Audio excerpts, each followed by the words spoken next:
সুবহানাল্লাহ বলবেন না? জোরে কর না একবার সুবহানাল্লাহ। আমরা তো 5 টাকার চা খায়া ঈমান বিক্রি করে দেই, 100 টাকা পাওয়ার পরে ঈমান বিক্রি করে দেই। কেমনে? এই যে ভোটের সিজন আসতেছে, এসে বলবে ভাই রে আমারে ভোটটা দিও, যে ধরো 100 টাকা নাও। বলি যে হ ভাই আপনি ছাড়া আর কেউ নাই। আরেকজন এসে বলে ভাই 200 টাকা দিলাম, ভোটটা আমারে দিও। কই ভাই আপনি ছাড়া আমি কাউরেই ভোট দেব না। কথা কর না কেন? ঈমান থাকলো। আজ থেকে সিদ্ধান্ত নেন। আব্দুল উজ্জা ডাক দিয়ে বলছে, চাচা তোমার সম্পদ চাই না, তোমার গাড়ি চাই না, তোমার বাড়ি চাই না, তোমার নারী চাই না, টাকা পয়সা কিচ্ছু চাই না। আমি শুধু চাই বিশ্ব নবী আর আল্লাহরে। আমার ঈমান এনেছি যখন, ওই মুহূর্তে থেকে সম্পদ ত্যাগ করেছি তখন তোমার সম্পদের পরোয়া করি না, আমি আল্লাহর পথে থাকতে চাই। আজ থেকে সিদ্ধান্ত নেন, জীবন যাবে যাবে তাতে আমার কোনো আপত্তি নাই। অর্থ চলে যাক, টাকা চলে যাক, আমি দ্বীন নিয়ে, ইসলাম নিয়ে, ঈমান নিয়ে আল্লাহর দরবারে যেতে চাই। বলবেন হুজুর এটা কেমন কথা? আচ্ছা বলেন তো দেখি, আজকে ধরেন আপনার কোটি কোটি টাকা আছে, আপনি প্যারালাইজড হয়ে পড়ে আছেন, আপনার ছেলে ওই ঘরে গেলে মুতের গন্ধ নাক ধরে যায়। অথচ আপনার আম্মা, আপনার আব্বা, আপনি ছোটবেলায় কত টয়লেট করেছেন, কোনোবার নাক ধরে আপনার টয়লেট পরিষ্কার করে নাই। অথচ দেখবেন যেই সমস্ত পিতামাতা ঘরে পড়ে থাকে, ওই সন্তানগুলি যায় নাক ধরে ধরে যায়, দুর্গন্ধ, পরিষ্কার করতে চায় না। এমন আছে না? কথা বলে না, এমন আছে না? আছে। আমাদেরকে তো আল্লাহ সুস্থ রেখেছে। আল্লাহ পাক বলেন, ও বান্দারা যদি দুনিয়ার বুকে সফল কাম করে আমার কাছে আসতে পারো, ঈমান নিয়ে আমার কাছে আসতে পারো, যেই জান্নাতের জন্য সব কিছু করো, আমি আল্লাহ ওয়াদা করলাম ঈমান যদি থাকে, মৃত্যুবরণ করবা যখন, আমি আল্লাহর জান্নাতের সমস্ত নাজ নিয়ামত পাবা তখন। আওয়াজ দিয়ে বলেন সুবহানাল্লাহ। আজ থেকে সিদ্ধান্ত নেন, আব্দুল উজ্জার মতো সিদ্ধান্ত নেন। আব্দুল উজ্জাকে চাচা ডাক দিয়ে বলছে, হে ভাতিজা, আমি তোমারে যত সম্পদ দিয়েছি সব সম্পদ এই মুহূর্তে ছেড়ে দাও। একটা কথাও বললেন না। ডাক দিয়ে বলছে, চাচা যত বিঘা সম্পদ আমারে দিয়েছেন সমস্ত সম্পদগুলি আপনারে দিয়ে দিলাম। এবার বলতেছে, ভাতিজারে ওই যে গরু ছাগল ভেড়া বকরিগুলো দেখা যায়, ওইগুলো তো আমার দোয়া বলে সব দিয়ে দিলাম। আল্লাহু আকবার বলবেন না?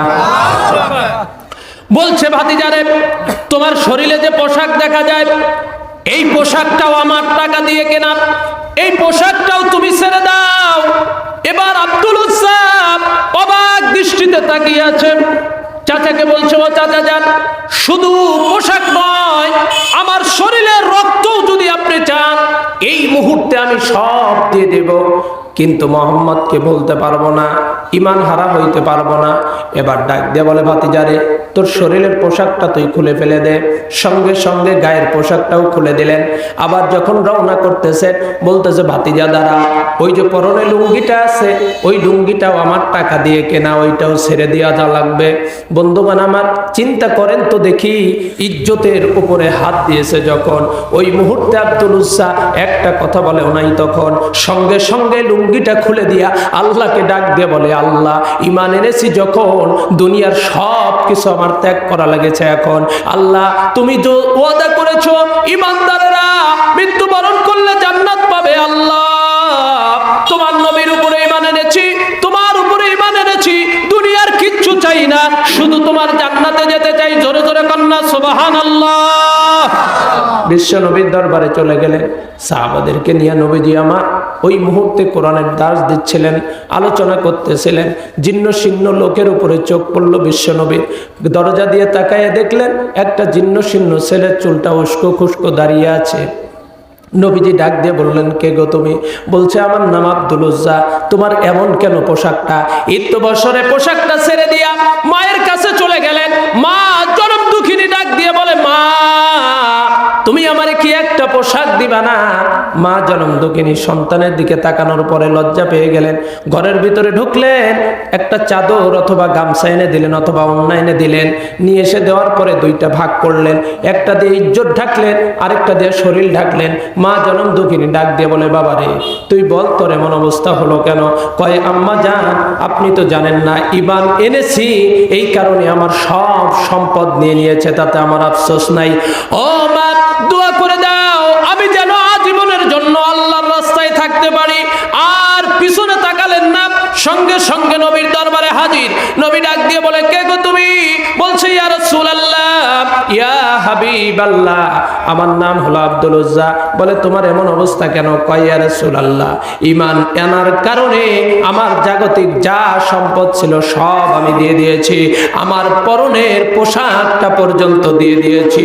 আল্লাহর নবী আল্লাহর কাছে ডাক দিয়ে বলে, সাহাবাদেরকে বলে, ও সাহাবারা দেখে রাখো, ওই যে জান্নাতি ব্যক্তি দেখা যায় আব্দুল উজ্জা ঈমান আনার কারণে সব ত্যাগ করেছে, ওটা নিশ্চয়ই জান্নাতি ব্যক্তি হয়ে গেছে।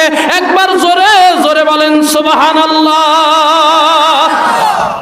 আজ থেকে সিদ্ধান্ত নেন ভাইরা আমার, জীবন যাবে, টাকা পয়সা যাবে, অর্থ সম্পদ যাবে, কোন টাকার পরোয়া করি না, অর্থ সম্পদের পরোয়া করি না। ঈমান এনেছি যখন, কালেমা পড়েছি যখন, আল্লাহর জান্নাতে যাব তখন। অতএব আজ থেকে সিদ্ধান্ত নেন, কারো টাকার ঘুষ দিয়ে আমার ঈমান বিক্রি করব না, করব না, করব না। আওয়াজ দিয়ে বলেন ঠিক কিনা ভাই? ঈমানটা অনেক মূল্যবান জিনিস। এই যে যুবক ভাইরা, এই যে যুবক ভাইরা, এই যে এদিকে, কিসের গল্প? প্রেম আলাপ পরে হবে, আগে ওয়াজ শোনো ভাই। একটু তাকবীর দেন, লিল্লাহে তাকবীর। কষ্ট হচ্ছে নাকি আপনাদের? মানে আমি তো হলো ঘরকা, ওই যে কি ঘরকা মুরগি নাকি ডাল বরাবর, এরকম একটা কথা আছে না? ঘরকা মুরগি ডাল বরাবর, এরকম একটা কথা আছে না? মানে প্রতি জুমায় তো আসি, আমার ওয়াজ শুনতে একটু কষ্টই হবে, কারণ সব সময় তো শুনেন হুজুরের ওয়াজ। আল্লাহু আকবার বলেন। তাহলে বলে, ঈমানের দাম বেশি না টাকার দাম বেশি? জোরে বলেন, ঈমানের দাম বেশি না টাকার দাম বেশি? এখন যদি আমি হুজুরকে এসে বলে কেউ, হুজুর 50,000 টাকা দিলাম, তুমি আর ইসলামের কথা বলবা না, আমার মতো বহুত হুজুর আছে তারা 50,000 টাকার বিনিময়ে ঈমানের কথা আর বলবে না, আছে না? আবার আমার মতো অনেক হুজুর আছে 50 কোটি টাকা দিলেও জীবন দিবে, কিন্তু তার ঈমান বিক্রি করবে না, আছে না এমন লোক? তার মানে কি? জীবনে যত নবী এসেছে দেখেন, সমস্ত নবী নির্যাতনের শিকার হয়েছে, সমস্ত নবী নির্যাতনের শিকার হয়েছে। বলেন তো দেখি, আমার আপনার নবীর কি দোষ ছিল? কোনো দোষ নাই, তার কোনো ভুল নাই, কিচ্ছু নাই। অথচ তারপরেও সেই নবীর উপরে নির্যাতনের পরে নির্যাতন, নির্যাতনের পরে নির্যাতন হওয়ার পরেও নবীজি ইসলামের পথ থেকে এক চুল পরিমাণ সরে নাই। তার মানে আল্লাহর নবী আমাদেরকে শিক্ষা দিয়ে গিয়েছেন, ও আমার উম্মতেরা, জীবন থাকবে যতদিন, ঈমানের পরে টিকে থাকবা ততদিন, নির্যাতন আসবে, স্টিম রোলার চলবে, টিকে যদি থাকো, ধৈর্য যদি ধারণ করো, আল্লাহ খুশি হয়ে যাবে, আর তোমাদের জন্য জান্নাতের উচ্চ মাকাম জান্নাতুল ফেরদাউস বাজেট করে দিবেন। আওয়াজ দিয়ে বলেন সুবহানাল্লাহ। বন্ধুগণ আমার, আসেন, ঈমান এক নম্বরে ঈমান। তাহলে ঈমান আনবো, 100 টাকার বিনিময়ে বিক্রি করব না রাখবো? কথা বলেন, রাখবো না 100 টাকার বিনিময়ে বিক্রি করব? আমরা অনেক টাইমে মোবাইলে দেখবেন, অনেক সময় বলি, ভাইরে তুমি ছাড়া আমার কেউ নাই। তার মানে বোঝা গেল ওই রকম কথা আরো 10 জনকে বলেছে, তার মানে তোমার ঈমানই নাই। ছোট্ট আরেকটা এক্সাম্পল দেই, ঈমানের আরেকটা এক্সাম্পল। ইব্রাহিম খলিলুল্লাহ, আমাদের জাতির পিতা। আমাদের জাতির পিতার নাম কি? ইব্রাহিম। জোরে বলেন, আমাদের জাতির পিতার নাম কি? ইব্রাহিম। আল্লাহি, আল্লাহর কসম করে বলি, কাউকে হেয় প্রতিপন্ন করার জন্য বলছি না। ইব্রাহিম খলিলুল্লাহ জাতির পিতা, এটা যদি না মানি, ঈমান থাকবে না, ঈমান থাকবে না। আমার যা হয় হবে, তাতে আমার যায় আসে না। আল্লাহ রাব্বুল আলামিন এটার দলিলও দিয়েছেন। আল্লাহ পাক রব্বুল আলামিন বলেন মিল্লাতা আবিকুম ইব্রাহিম হুয়া সাম্মাকুমুল মুসলিমিন। ও মুসলমানেরা, এটা শুধু বাঙালি জাতির পিতা নয়, সারা বিশ্বের মুসলমানের জাতির পিতা ইব্রাহিম খলিলুল্লাহ। আওয়াজ দিয়ে বলেন সুবহানাল্লাহ।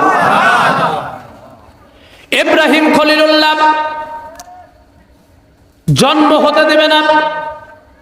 ইব্রাহিম খলিলুল্লাহ জন্ম হবে যখন গণক ঠাকুরেরা নমরুদকে ডাক দিল, তখন ও নমরুদ, তুমি শুনে নাও, জেনে নাও, কিছুদিনের ভিতরে এই জাহানের ভিতরে একজন মানুষ জন্ম হবে। উনি আর কেউ নন, উনি হবেন মুসলিম জাহানের জাতির পিতা। জন্ম হবে যখন